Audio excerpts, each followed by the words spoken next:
ഏത് സമയത്ത് വേണ്ടെങ്കിലും കഴിക്കാൻ പറ്റുന്ന നല്ലൊരു കിച്ചടി ഉണ്ടാക്കാം ഇന്ന്. കർണാടകയിൽ ഇതിന് കാരപ്പൊങ്കൽ എന്ന് പറയും. എന്നാൽ തമിഴ്നാട്ടിൽ ഇതിന് വെൺപൊങ്കൽ എന്ന് പറയും. പല സ്ഥലങ്ങളിലും പല പേരുകളിൽ അറിയപ്പെടുന്ന നല്ല ടേസ്റ്റിയായ കിച്ചടി സിമ്പിളായി എങ്ങനെ ഉണ്ടാക്കാൻ നോക്കാം.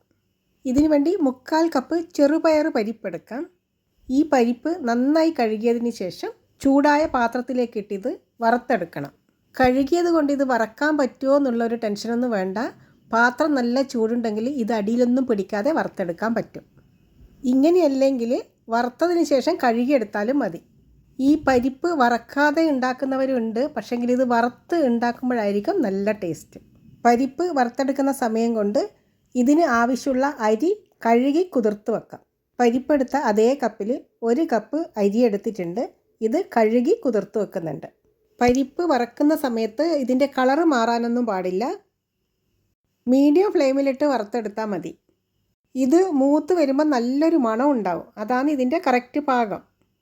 ഇപ്പോൾ ഇത് കറക്റ്റ് പാകത്തിനായിട്ടുണ്ട്. ഇതിലേക്ക് കഴുകി മാറ്റി വെച്ച അരിയും കൂടി ഇടാം. ഇത് ഉണ്ടാക്കാൻ വേണ്ടി സാധാരണ പച്ചരി തന്നെയാണ് യൂസ് ചെയ്യുന്നത്. ഇത് 1 ഗ്ലാസ്സിന് 4 ഗ്ലാസ് വെള്ളം എന്ന കണക്കിൽ വേണം ഇതിൽ വെള്ളം ഒഴിക്കാൻ വേണ്ടി. ഇത് 1 ഗ്ലാസ് അരിയും 1/4 ഗ്ലാസ് പരിപ്പുമാണ്. ഞാനിപ്പോൾ ഇത് 4 ഗ്ലാസ് വെള്ളം ഒഴിച്ചത് വേവിക്കാൻ വേണ്ടി വെക്കുന്നുണ്ട്. ഇതിലേക്ക് 1/2 ടീസ്പൂൺ മഞ്ഞൾ പൊടിയും കൂടിയിട്ട് മിക്സ് ചെയ്ത് അടച്ചു വെച്ചത് വേവിച്ചെടുക്കാം. ഈ സമയത്ത് ഇതിലേക്ക് ഉപ്പ് ചേർക്കേണ്ട ആവശ്യമില്ല.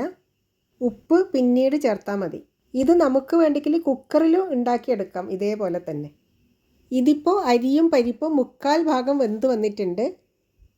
ഇതിലേക്ക് ആവശ്യത്തിനുള്ള ഉപ്പും കൂടിയിട്ട് ഇളക്കി യോജിപ്പിച്ച് വീണ്ടും അടച്ചു വെച്ച് വേവിച്ചെടുക്കാം. ഇതിപ്പോൾ കറക്റ്റ് പാകത്തിന് വെന്ത് വെള്ളം കുറഞ്ഞ് വന്നിട്ടുണ്ട്. ഇതിലേക്ക് 1 ഗ്ലാസ് നേരിയ തേങ്ങാപ്പാലും കൂടി ഒഴിച്ചു കൊടുക്കുക. തേങ്ങാപ്പാലിന് പകരം സാധാരണ പാലില്ലേ, നമ്മൾ ചായക്കെടുക്കുന്ന പാല്, അത് വേണ്ടെങ്കിലും ഒഴിച്ചു കൊടുത്ത് നന്നായി മിക്സ് ചെയ്തെടുക്കാം.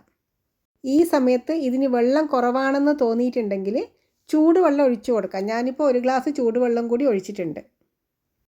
ഈ സമയത്ത് ഇതിൻ്റെ ഉപ്പ് ഒന്നുകൂടി ചെക്ക് ചെയ്ത് ആവശ്യമെങ്കിൽ കുറച്ചുകൂടി ഉപ്പിട്ട് ഒന്നുകൂടി മിക്സ് ചെയ്ത് ഫ്ലെയിം ഓഫ് ചെയ്ത് അടച്ചു വെക്കാം.